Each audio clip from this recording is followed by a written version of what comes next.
Hey guys, so at this point you should have watched that little TED Talk video over the Salem witch trials. And the Salem witch trials is a real thing that happened in Salem, and you learned about it and kind of what caused the whole thing, and what went on there. So that's the historical perspective. Now let's talk about the play we're going to be reading over the next couple weeks. So the Salem witch trials happened, and a playwright by the name of Arthur Miller was going through an American experience, which was called the Red Scare.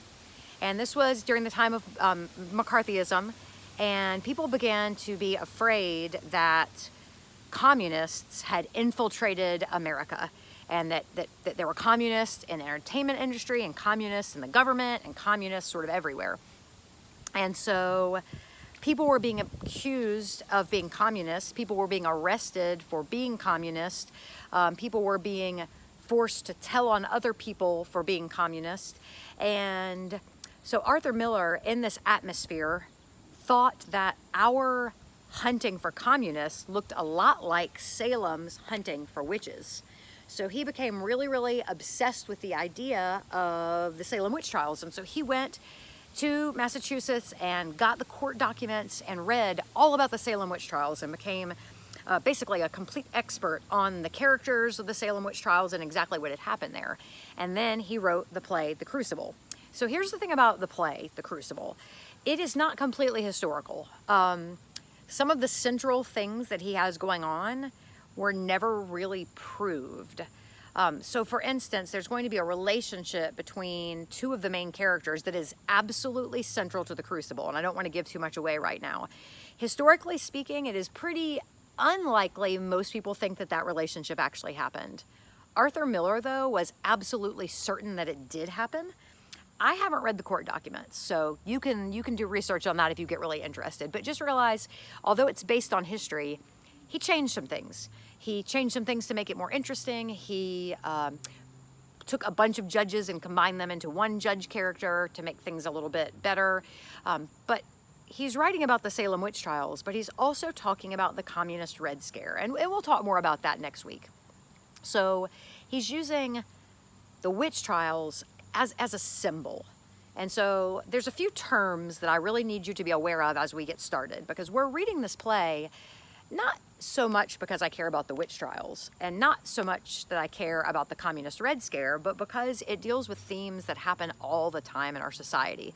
So there's a few terms I need you to be really aware of as we move forward. And so one of those terms, and this one's kind of nice because I think that you will know it already.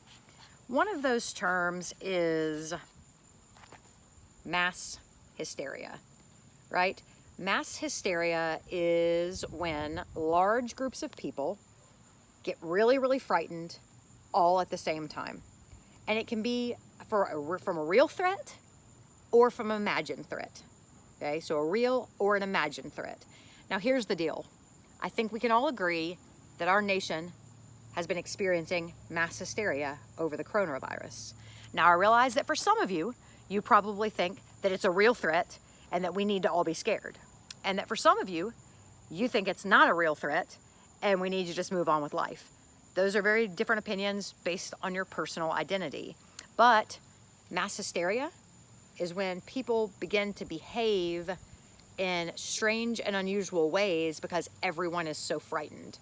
So with coronavirus, both groups of people might think the other one is behaving in a strange and unusual way. So if you are a person who is very fearful of the coronavirus, or thinks that it's something that we really need to be worried about, you probably look at people who are just going on with their everyday life like they're suffering, like their mass hysteria has made them act irrationally.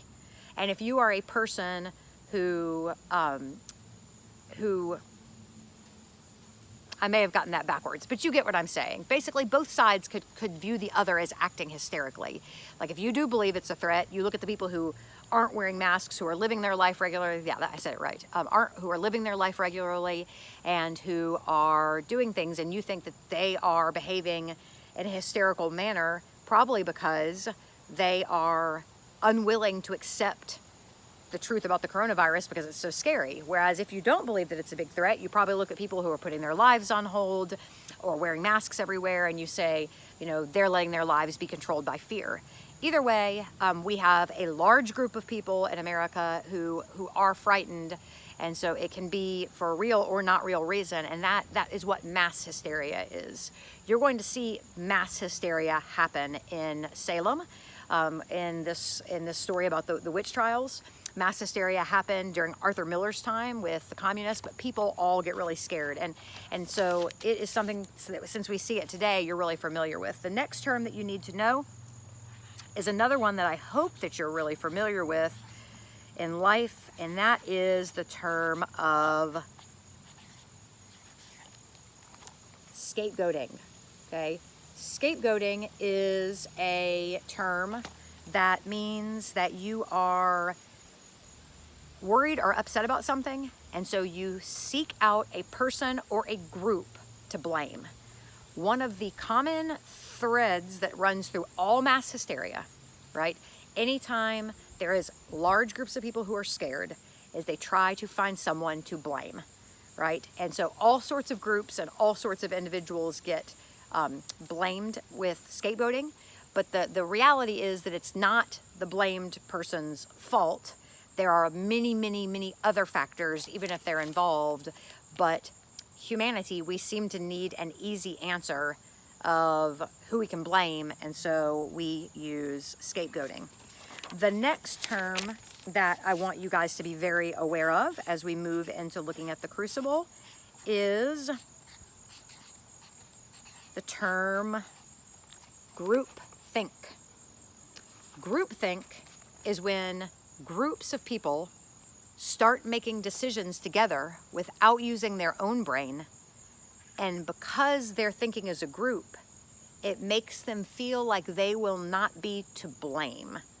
So groupthink could answer for why you could, or maybe you have a friend who's always been like an awesome friend and a really good person, but they were with a group, and that group together did something that wasn't very nice, maybe to another person, right? Or mean to another person. And that's part of groupthink, because when you're behaving as a group, you feel like you aren't personally responsible, right? And so you see groupthink in politics, you see groupthink in religion. Groupthink can be good or bad, but what it does is it takes away some personal responsibility and puts power on to the group. And in the Salem witch trials, groupthink was a big, big problem. The final term that I want us to just talk about real quickly is a term that I've already used in this video, and it is the term witch hunt. I even drew a little witch hat. Witch hunt. So the Salem witch trials were about real witches. Like you learned in the video, they really believed there were real witches. Okay. The Red Scare, when they were arresting people because they were communist, that was called a witch hunt. But they weren't hunting witches. They were hunting communists. In today's society, we use the term witch hunt to talk about any time that we are scapegoating a group of people and hunting for someone to blame because we're upset. That's considered a witch hunt. So we are looking at the Crucible largely because it deals with our three topics yet again. Personal identity. You're going to see as you read Act 1 that the personal needs of these characters, their personal identities, are causing some of this to happen. You're going to see in this play, in Act 1, the way the community responds, and the way the community responds to the girls, and the way the community has built these girls and reflects on these girls and the other characters in the play to help this witch trial happen. And you are going to see a lot about ethics and morals, the values and beliefs that people have, the ways that those can be good, but the ways that we sometimes can use our values and beliefs to hurt other people. So again, as we start reading, I want you to be looking for personal identity, community, and ethics and morals, but I also want you to be thinking about mass hysteria, scapegoating, groupthink, and witch hunt, right? What a witch hunt is and start to think about, can you think of any modern day witch hunts? Times that people have been frightened and found a group to blame and tried to persecute them, because that's what a witch hunt is. So you have 3 ways that you can look at Act 1. You can read it, and I made a link for that. You can listen to the audio, and I made a link for that. If you listen to the audio, make sure that you look at or listen to 1A and 1B, both scenes.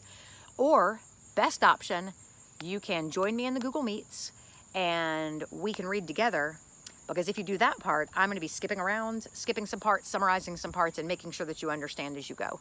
So I would highly suggest that you join the Google Meets. Even if you don't want to read a part, you can listen to our discussion and listen to the parts. I'll also record that Google Meets and put it up on the classroom so that you can look at it this way.